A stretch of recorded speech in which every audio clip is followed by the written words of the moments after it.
Since we are making an indie video game, I wanted to share my top 5 indie video games of all time, in my opinion, obviously. At number 5, we have Cave Story, and specifically Cave Story Plus.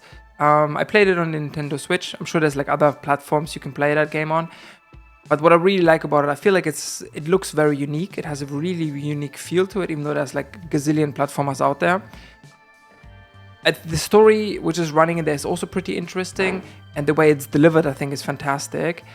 It has very tight platforming, and the thing probably I love most about it is the way it deals with upgrading your weapons, right? So you don't necessarily use resources to level up your weapons and they stay leveled up. On the contrary, you kill enemies, they drop resources, you gather them up, and your weapon gets leveled up, right? And then when it's leveled up, it's stronger. But once you get hit, your level of the weapon goes down again. You're constantly trying to master the platforming and the shooting without losing the levels of your weapons. I think it's just super satisfying. That entire game from start to finish, it's just perfection in my eyes. Number 4 actually. Miami Hotline 1 and 2, both of them. I love Miami Hotline, maybe for different reasons that other people love them. It is, on face service, it's just a really fast action game with lots of killing going on and lots of dying. In my opinion, I play it a little bit more like a puzzle game, because you die in one hit and all the enemies die in one hit. And the satisfaction of this game comes to me actually on planning out and thinking about how am I gonna go through the sequence of every room, of every kill, to pull it off in perfection, then clear the level. And I think that is where the most satisfaction comes in for me. I played a couple hours through, I plan it out, and then pulling off the perfect sequence of every single kill feels ultra satisfying, and then clearing the level is just pure adrenaline rush and pure dopamine. Third game, I have to put in an RPG into it, and if I have to choose one, I think I'm gonna put in Chained Echoes. Because Chained Echoes took everything which was great of the Super Nintendo JRPG areas and improved upon it. I think it was made by one German guy, and I think he had help of one more person with the sound, which is just an unbelievable achievement on their side, because that game, for the matter of fact, is just so good. The story is serviceable, but you don't necessarily play it for the service. You play for the story. You play it for the entire world and the way the combat works, especially for me. I love turn-based combat, but this made me love turn-based combat even more, because they, I think, improved upon the formula with the overdrive system. So you have actions which put you into a certain bar of yellow, green, and red, and then you have actions which put you down again in the bar, and you're trying to be always at green, right? Because in the most turn-based actions, you would just use the things which are most effective.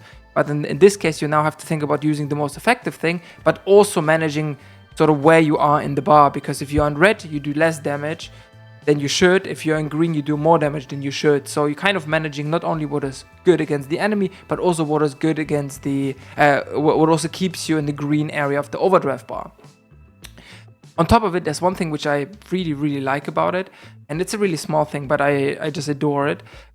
They have in the menu system like a little reward map, I want to say, right? And it's just a map which shows how many different things you can do in each map. And then, once you think you cleared out a map, you can sort of go into it and see, okay, actually I might be missing 2 caves, or I might be missing a side quest, or I might be missing something else, and you go back into it and you're trying to figure it out without actually having to, Google so much about it. I think the game, you can play that entire game from beginning until the end without ever having to open Google. That's what I really love about it. Number 2, again, going back into the fast-paced action, Katana Zero. Katana Zero is again very similar to what Miami Hotline was for me. It's not top-down this time, it's sideways, right? It's a side-scroller. And again, it's for me the way the game plays out that I try to deal with it less as an action game, but more like a puzzle game. But when I go into a level, I think, okay, this person, when they shoot me, I can deflect that bullet, take that bottle, throw it at another person, jump through it, slide there, and then I try to pull that entire thing, that entire level off in a perfect sequence. And then doing that level in a perfect sequence, killing off everybody, it just feels so satisfactory.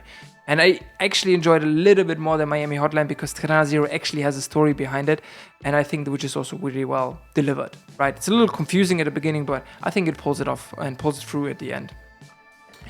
But at number 1, I don't think comes too much of a surprise. Enter the Gungeon for me, right?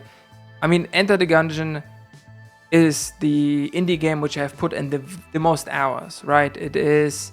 I'm not usually a big fan of the roguelikes, right? But this just did so much. It was just so different to me, right?